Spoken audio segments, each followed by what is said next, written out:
Hello everyone, আসসালামু আলাইকুম। It's me সুমাই Alam and welcome back to my channel. I hope সবাই ভালো আছো। কিন্তু আমি এই গরমের মধ্যে একদমই ভালো নেই। আমি একটু কাজে বাসা থেকে বের হয়েছিলাম, আর বের হয়ে তো আমার অবস্থাটা একেবারে খারাপ হয়ে গেছে। বাহিরে এত পরিমাণে রোদের জন্য তো তাকানোই যাচ্ছিল না। তো আমি রোদ থেকে বাঁচার জন্য তাড়াহুড়ো করে বাসা যাচ্ছিলাম, আর এই রোদ দেখে তো আমার এত পরিমাণে ঠান্ডা কিছু খেতে ইচ্ছে করছিল যে বলার বাহিরে। তো আমি তাড়াহুড়ো করে বাসায় চলে এসেছি, আর বাসায় এসে আমি সবার আগে ফ্রিজ খুলে দেখছিলাম যে ঠান্ডা কিছু আছে কিনা। তো ফ্রিজ খুলতেই দেখছি আব্বু এতগুলো কাঁচা আম এনে রেখেছে, আর এই কাঁচা আমগুলো দেখে তো আমার মনটা অনেক বেশি খুশি হয়ে গেছে। তো আমি এখানে পুরো কাঁচা আমের ঝুড়িটাই নিয়ে এসেছি, আর এখন আমি কাঁচা আমগুলো দেখছি আর ভাবছি যে ঠান্ডা কি বানিয়ে খাওয়া যায়। আর ভাবতে ভাবতে মনে পড়লো কেননা ঠান্ডা ঠান্ডা কাঁচা আমের জুস বানিয়ে খাওয়া যাক, আর তোমাদের সাথে একটু শেয়ার করা যাক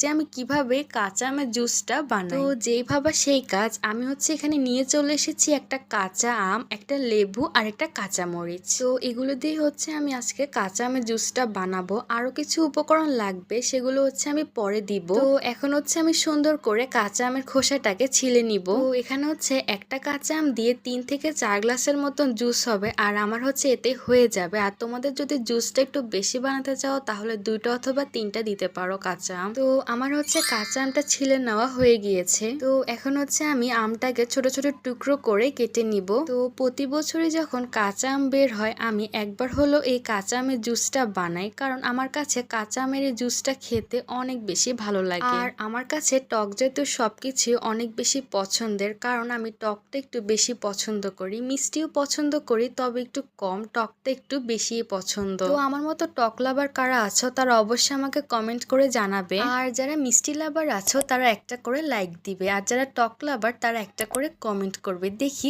কোনটা উইন হয়, টক নাকি মিষ্টি। তো যেটা উইন হবে আমি নেক্সট সেটার ভিডিও দিব। তো তোমরা তাড়াতাড়ি করে লাইক আর কমেন্ট করো, আর কমেন্ট করে জানাও যে আমি নেক্সট কি ভিডিও দিব, টক নাকি মিষ্টি। তো আমার এখানে আম, লেবু আর কাঁচা মরিচ কেটে নেওয়া হয়ে গেছে। তো এখন আমি একটা ব্লেন্ডার জাগ নিয়ে নিয়েছি, আর এখানে আমি টুকরো করে কেটে রাখা কাঁচা আমগুলো দিয়ে দিব, আর সাথে আমি টুকরো করে রাখা কাঁচামরিচগুলো দিয়ে দিব। তো এখন আমি এখানে চিনি দিয়ে দিব, আর আমি এখানে 4 চামচের মতন চিনি দিয়েছি, আর তোমরা চিনিটা তোমাদের টেস্ট অনুযায়ী বাড়িয়ে অথবা কমিয়েও দিতে পারো। তারপর আমি এখানে স্বাদ মতো লবণ দিয়ে দিব, আর সামান্য গোলমরিচ গুঁড়ো দিয়েছি, তাহলে এটা টেস্টটা আরো ভালো হবে। তো তারপর আমি এখানে একটু লেবুর রস দিচ্ছি, আর লেবুর রস দেওয়ার কারণে লেবুর একটা ফ্লেভার আসবে, আর এটা খেতে আরো বেশি ভালো হবে। তো এখন আমি এখানে পরিমাণ মতো ঠান্ডা ঠান্ডা পানি দিয়ে সুন্দর করে এটাকে ব্লেন্ড করে নিব। তো এই তো আমি এটা ভালোভাবে ব্লেন্ড করে নিয়েছি। তো এখন আমি এটাকে একটু ডেকোরেশন করব। তার জন্য আমি এখানে একটা গ্লাসের মুখের মধ্যে লেবুর রস লাগিয়ে নিচ্ছি, আর এখানে আমি চিনি আর মরিচ গুঁড়ো দিয়ে একটু মিক্স করে নিয়েছি, আর এখন আমি এই গ্লাসের মুখের মধ্যে চিনি আর মরিচের গুঁড়োটা লাগিয়ে নিব। আর এটা এখন দেখতেও আরো অনেক বেশি সুন্দর লাগছে। কোনো খাবার যদি সুন্দর করে ডেকোরেশন করে যদি পরিবেশন করা হয় তাহলে কিন্তু সেই খাবারটা দেখতেও অনেক বেশি সুন্দর লাগে। তো আমি এখানে 2টো গ্লাসের মধ্যে চিনি আর মরিচের গুঁড়োটা সুন্দর করে লাগিয়ে ডেকোরেশন করে নিয়েছি, আর এখন আমি জুসটা সুন্দর করে গ্লাসে ঢেলে নিব।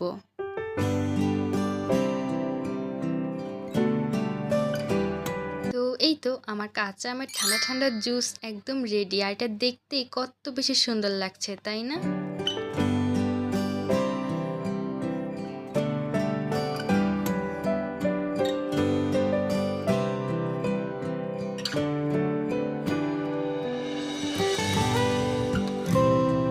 আর এই গরমের মধ্যে যদি এরকম ঠান্ডা ঠান্ডা এক গ্লাস কাঁচা আমের জুস হয় তাহলে তো সব গরম একেবারেই চলে যাবে। আর এই জুসটা দেখতে যেমন সুন্দর, খেতেও কিন্তু দারুণ মজা হয়। আর একটু কষ্ট করে যদি তোমরা এই কাঁচা আমের জুসটা একবার বানিয়ে খাও তাহলে তোমরা বুঝবে যে এটা খেতে কত বেশি মজা। তো আমি এখন বসে বসে ঠান্ডা ঠান্ডা কাঁচা আমের জুসটা খাবো, আর এটা খেতে এত বেশি রিফ্রেশিং। আর তোমরা কিন্তু বাড়িতে এটা একবার হলো ট্রাই করবে যে এটা খেতে কত পরিমাণের মজা। আর এই গরমের মধ্যে তো এই কাঁচা আমের জুসটা তোমরা একবার খেলে তোমাদের সারাদিনের সব ক্লান্তি এক নিমিষেই দূর দূর হয়ে যাবে। তো আমার আজকের ভিডিওটা এই পর্যন্তই। আমার ভিডিওটা যদি তোমাদের কাছে ভালো লেগে থাকে তাহলে অবশ্যই এটা লাইক দিয়ে দিবে আর কমেন্ট করে জানাবে তোমাদের কাছে আমার এই কাঁচা আমের জুসটা কেমন লেগেছে। আর যারা এখন আমার ইউটিউব চ্যানেলটাকে সাবস্ক্রাইব করনি তারা অবশ্যই আমার চ্যানেলটাকে সাবস্ক্রাইব করে দিবে। আর যদি তোমরা আমার ফেসবুক পেজ থেকে ভিডিওটা দেখে থাকো তাহলে অবশ্যই আমার পেজটাকে ফলো দিয়ে যাবে। তো সবাই ভালো থাকবে, সুস্থ থাকবে। আল্লাহ হাফেজ।